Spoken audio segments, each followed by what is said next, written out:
really like being overseas here at Assen. It's a fantastic circuit. We like racing here. The riders really like attacking the circuit, riding here. So a good day for us yesterday. Just happened to be James's Ellison's birthday, as you say, and he got himself front row start on a really competitive P2. So we're hoping for good things from race one. We've been in talks with James for a little while. We feel that the continuity is right for him and the team. We feel like James is the guy that we can attack next year's championship with. So yeah, a nice press announcement and a nice message to the rest of the championship yesterday that we're moving into 2016 with James Ellison.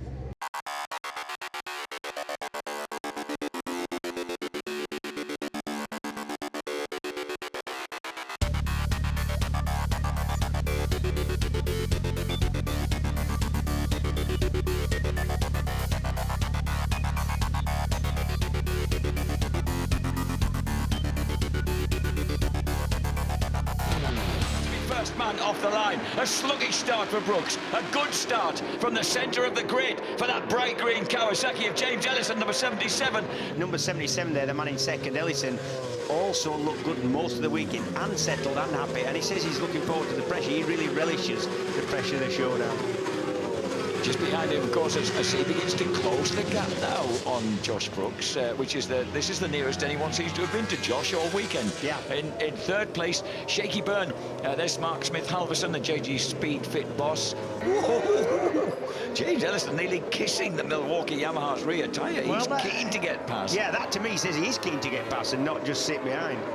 So Ellison, number 77, pressing number 25, Josh Brooks. Ellison, remember, scored his first ever international race win here at Assen in the European Superstock 1000 Championship back in 2015, whole years ago. On a Suzuki, if I remember. You'll notice they're catching James Ellison, but it's the final lap. James should be all right. He's drastically slowed his pace in the last couple of laps. He's actually up above 1 minute 40, which is way back from what he was racing before. Yeah, 2 seconds slower than the guys we're watching now. There he is. This is Josh Brooks. He's on his final lap. The checkered flag in sight for the Milwaukee Yamaha. The perfect start to the showdown for Josh Brooks. He takes victory. The checkered flag's in, and there's James Ellison. There is Michael Laverty hanging on to that rostrum place.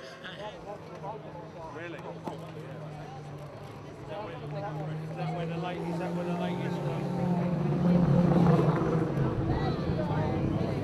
Hey, James.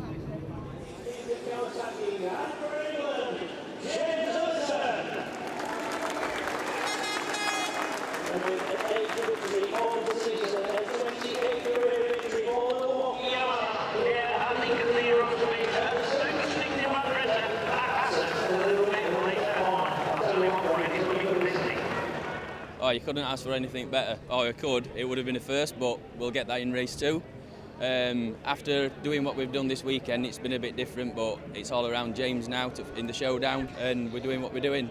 It's brilliant. Couldn't ask for anything better. Yeah, not a bad birthday present, to be honest. I was actually quite happy with the 2 cakes I got yesterday, but this is top that. So yeah, I mean it's a bit of a strange weekend for me. As most people know, I lost my dad 3 years ago yesterday on my birthday, so it's quite an emotional one because he's followed my whole career. He's the only reason why I'm racing. Why me and my brother got the chance to race was because of him and my mum giving us that opportunity. So I just wish he could have been here to see, certainly the last 3 years of stepping on the BSB podium, and yeah, just really miss him, mate. And it's times like this that makes it worse, that you're here and doing successfully, and you just want to turn around and give him a big hug. So yeah, it's a difficult one for me, but I'm just happy to get that second place, and I want to try and get one better in the second race. If I'm honest, the bike didn't feel great at all. Like Josh said, he had a little problem as well, but mine was horrendous. I was just, after lap 5, just going into the corners, just chattering, running wide, and I did a stand-up wheelie at the end, and actually when I picked the wheel up, the front wheel was just doing that. So whether the wheel's out around or the tyre, I'm not sure. Bearings, could be anything. Could even be the headstock bearings loose, I don't know. But we're going to look into that and try and find a solution, because I really felt like me and Josh should have just left it then and had a battle with ourselves, and I could have pushed him, but we didn't get that opportunity. He had a good race, and we managed to come away, bridesmaid. So we'll go for a top spot next time.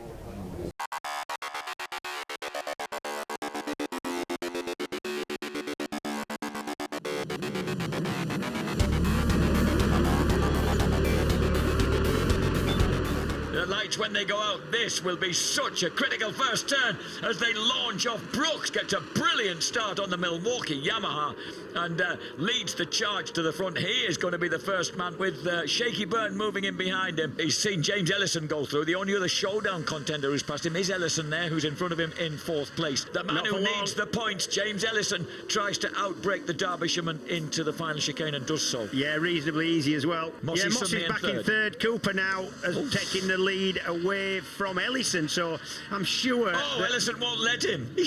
I'm sure that Mossy must have made a mistake there. And wow, and that was a huge move by Cooper, hanging on to by Ellison, hanging on to the lead round the outside of Cooper as they came scorching round the out of Dijkerslot, and it worked amazingly. There is Mossy's going to regroup now. He tries to cut inside Cooper. That'll do. Ellison, a good ride from Ellison. This. He's done exactly the right thing. Got the break relatively early and was able to put space between himself and the gang behind. As they bat across the line now, the gap is down to 0.84 of a second between the two leaders. James Ellison, the fella from Cumbria, 34 years old now, leading the way on a track that he enjoyed victory on 15 years back in the European Superstock 1000 Championship. He loves this place. He'll love it even more if he can hang on for this win. He's on the 12th lap of 15. Yeah, 3 laps left after this one, and I think this is going to be enough, unless Ellison's got something up his sleeve. But I don't think he has. He's gone in a bit hot there, and he's run wide, and that might just cost him the lead there. See him lose the front? Yeah. So Josh Brooks, look at Josh got terrific drive there. He did. Now, Ellison said after race 1 that he felt if the tyre hadn't slipped on the rim and he hadn't got that vibration, he felt he had the pace to run with Brooks, and we're going to find out now. Because Josh Brooks, of course, felt that his rear tyre didn't entirely behave itself in that first race either. So the two of them, well, they're finding out soon enough, because they're locked together now at the front as they go steaming towards that fabulous left-hander through Hoga Haida, which is that fast right-hander, then into Ramshoek, and then the final breaking into the fabled Gert Timmer chicane. And Josh just sits quietly in behind him as he'll have 3 laps left to do something about it after they cross the line. Luke Mossy still running 3rd, Cooper 4th, Eden in 5th, and there's the move by... It's a hard move as well. It's a hard move. It shoved Ellison a little bit wide, but it's a move we've seen him make on other people several times. Josh Brooks is particularly quick there. Brooks looking for another race victory here, a double at Assen. And James Ellison trying to thwart him, not quite able to do so. He's not going to be close enough to challenge, I don't think. It's going to be the biggest lunge ever in the world since racing began if he's going to have a go at this. Josh Brooks will do the double here at Assen. Brooks wins it.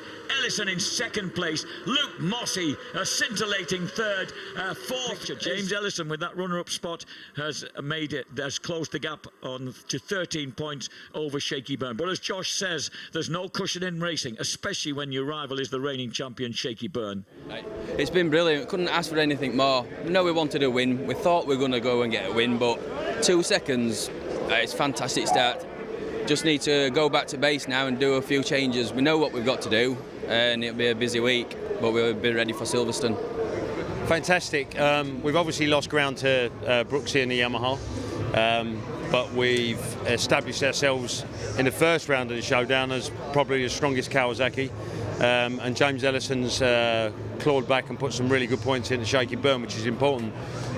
We've got some upgrades for the JG Speedfit Kawasaki for Silverstone, both in terms of chassis and motor. So we'll be expected to be even more competitive there. Headspace of James Ellison's great. Just want to say a real big thanks to JG Speedfit, McCams, Global Reach Partners, Brush Picks, Volvo UK, Maxis, Kawasaki UK, MotorX, and all those fantastic people that back this team. We're going down kicking and screaming, and we want to take it a brand, so thanks very much.